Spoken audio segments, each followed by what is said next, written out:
Good evening, folks. It's David Schlotthauer here, and I hope you're having a really fantastic Saturday evening because we had a really big storm here that reached our area this morning, bringing very strong winds, heavy snowfall for this year that still continues at this time. And this same winter storm, believe it or not, will bring significant impacts in the way of blizzards, heavy snowfall for the northern plains, with severe weather for the deep south. Now, if you are new to the channel and you really like the detailed weather videos that I do create, please consider subscribing, hitting the like button, and sharing this video with your family and friends on social media. So to start things off, here's a look at the European global computer model timing out your next big winter storm for the high plains, for the Rockies, and more severe weather for the deep south. This system, by the way, in California has been so impactful today. Lots of rainfall. We are under a flood advisory. Winter storm warnings do continue in the Sierra. This is a very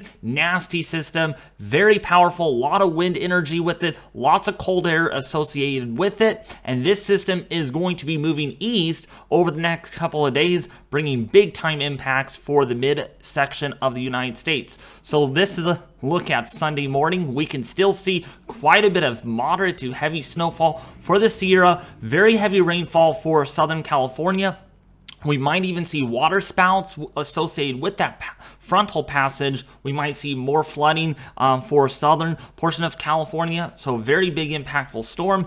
This continues all the way into Monday morning for the Four Corners. Look at this. Light to moderate snowfall is expected with more periods of showers Monday morning, but that system for California will be moving out of the area, so conditions look to be drying out by Tuesday. But look at this. If you're in the high plains like Kansas, Nebraska, if you're in South Dakota, Oklahoma, this system right here in particular is pretty impactful. We are talking a lot about snow. We're talking a lot about wind and heavy rainfall. And yes, big time severe weather for the Arklatex region, even for the Mislatex region as well.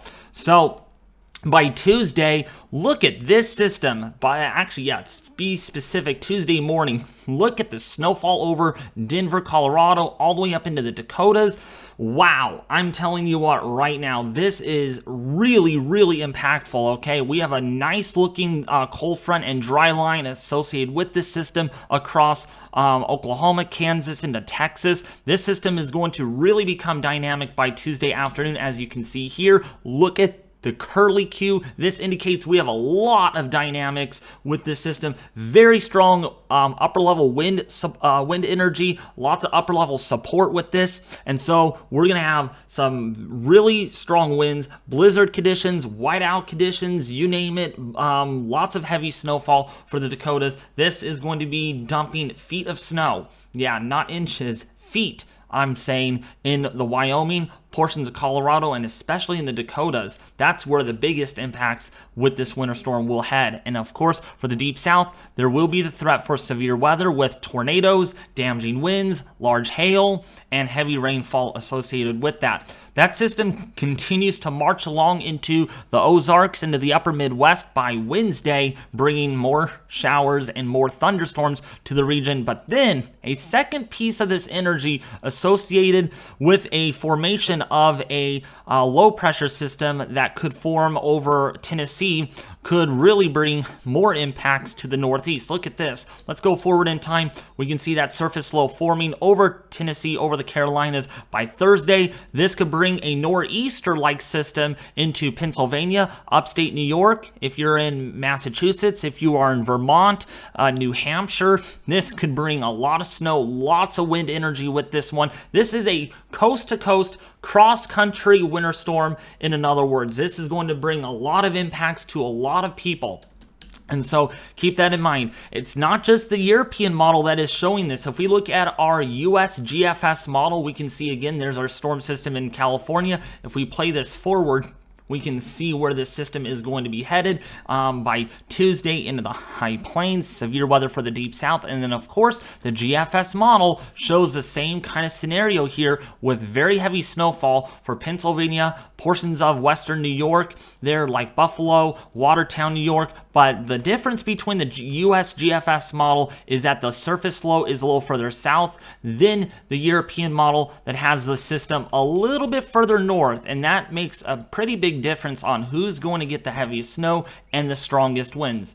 So now, how much snowfall are you anticipating to see out of this winter storm? And this is additional snowfall. There could be an additional 1 to 3 feet of snow, maybe more, for the Sierra. Big time snow, avalanches, whiteout conditions, strong ridgetop winds that could top 60 to 70 miles an hour. This is a storm to not mess with if you are in the Sierra tonight. If you're in Lake Tahoe, if you're in Yosemite, Reno, Bear Valley, yes, just going to be very, very difficult to do any traveling to the high country this weekend. You will need to wait until probably Monday afternoon when conditions do look to dry out nicely. And then, of course, if you are in Wyoming, Montana, the Dakotas, you're talking about 1 to 2 feet of snowfall. To be specific, the European wants to hone in on 3 feet of snow in isolated areas. That is really a big deal when you think about it in some areas. I know a lot of viewers don't live here, or a lot of you don't, but it's a good idea that we talk about this because it's a weather event that's going to be cross-secting the United States. And also it's going to be impacting Minnesota. If you're in central and northern Wisconsin, if you are in, say, the Northeast, the European model is indicating that you could get a lot of snow out of this. And now if we go a little forward, I know this is way too far out in time. We're looking at literally a week from today, 8 days. The Northeast on the European model could get as much as 1 to 2 feet of snow. But again, we're really not going to look at that a lot for right now, just because there's a lot of uncertainty, model disagreements. But if this does pan out, this would be another big snowmaker for sure for the New England coast. The US GFS model, similar snowfall totals for California, similar in the way of snowfall totals, but a little lower, anywhere between maybe 1 to near 2 feet of snow for the Dakotas, for Nebraska, for portions thereof. If you are in Wyoming, if you are in Montana, that's how much snow you're going to see, anywhere between, again, 1 to 2 feet, and then maybe 6 to 12 inches for portions of the Great Lakes and the upper Midwest. That, I mean, like Michigan, the Minnesota area, and then maybe, again, that snowstorm could bring a lot of snow for Pennsylvania. But again, you can see the disagreement here. The European model is going wild on this, maybe 2 to 3 feet of snow, while the GFS is only indicating maybe 6 to 12 inches for Pennsylvania and New York. Something that we're going to really monitor in days to come, because that would be a very impactful system. So now, how much rainfall additional are you going to see for California? Well, quite a bit there, additional 2 to 4 inches in some areas. There is a flood advisory for that given reason for the Sierra foothills. We could see additional 2 to 3 inches of rain. And then, of course, for the deep south here, pretty impactful storm, could bring quite a bit of moderate to heavy rainfall that could lead to flood concerns.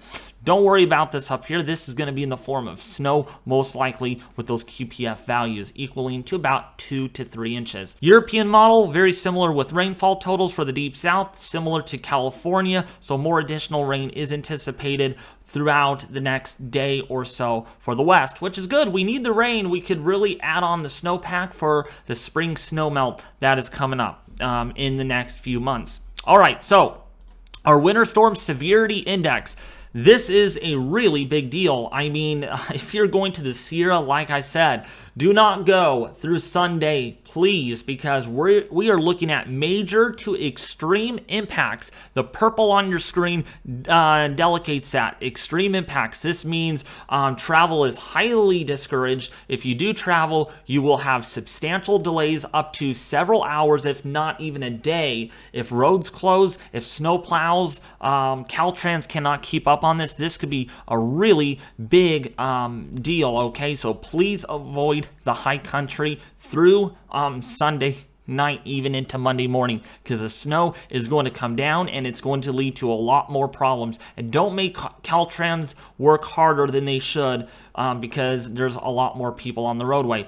Also, there is major impacts for snowfall for winter on the winter side on the overall scale here for portions of Idaho, and then of course there's already moderate impacts expected there for portions of the Dakotas. But again, this will likely get upgraded as more model agreement comes into hand. So take this with a grain of salt. Moderate might be a distant memory with this upcoming winter storm that is expected.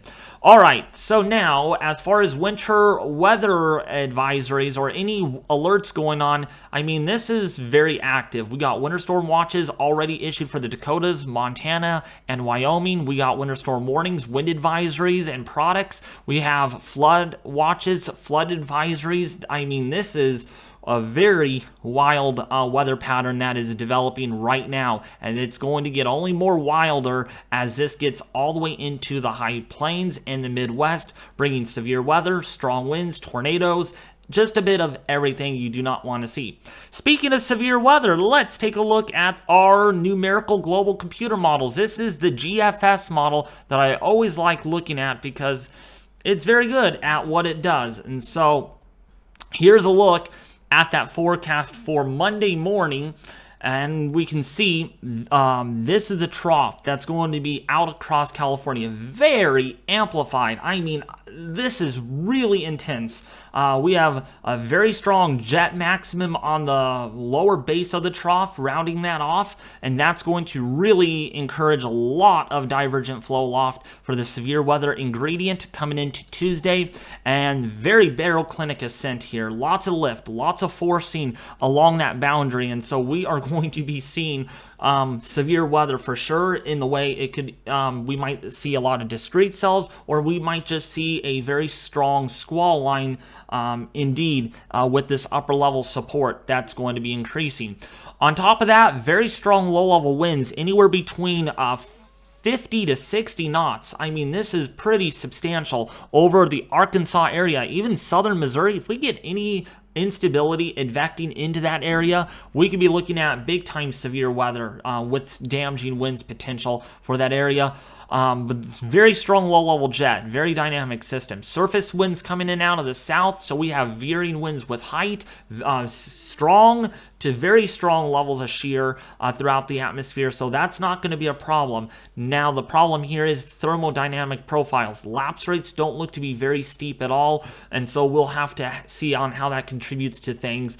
Instability or moisture looks to be limited when we look at that, so really quick before we look at the moisture is the instability. Speaking of that, and we can see it is really kind of toned down here to the south. We'll see how much warm air advection actually happens, but for right now, it looks like the Arklatex area that I have circled here has the best chance for severe weather on Tuesday.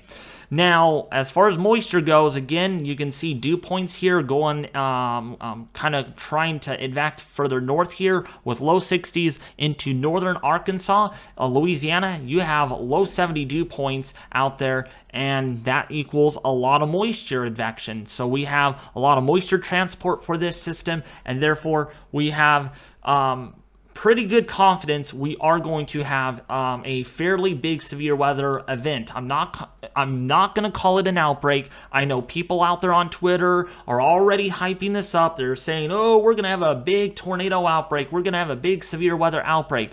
I am not calling this an outbreak just yet, and that's because, again, we do have some limitations, some inhibitors that will prevent this probably from becoming any worse than it might seem because of the dynamics that are in place. All right, so please keep that in mind, all right? Let's not try to hype this up. Let's not try to... you know what I mean, okay? So let's just kind of take this on the low end because we don't know if this is going to be legitimately a severe weather outbreak because this is 4 days out according to the SPC. When it gets closer, we'll fine-tune those details. But for right now, this is what we have. So forecaster Goss at the Storm Prediction Center has issued an enhanced risk for severe weather all the way across eastern Texas, so pretty much the Arklatex area, the Mislatex, including for southeastern Oklahoma, with a 30% chance for severe weather. Now, they can't go any higher than 30%, so it will be worth waiting to see with what day 3 will look like. Are they going to go moderate? Are they going to stay enhanced? We just don't know the answer, but for right now, I'm going to hold it at an enhanced risk for severe weather, probably for day 3. Might be even lower than that, just depending on how the dynamics even set up. All right, but all you need to know is there is going to be some sort of severe weather impacts, yes, like tornadoes, damaging winds, and hail across the Arklatex region on Tuesday.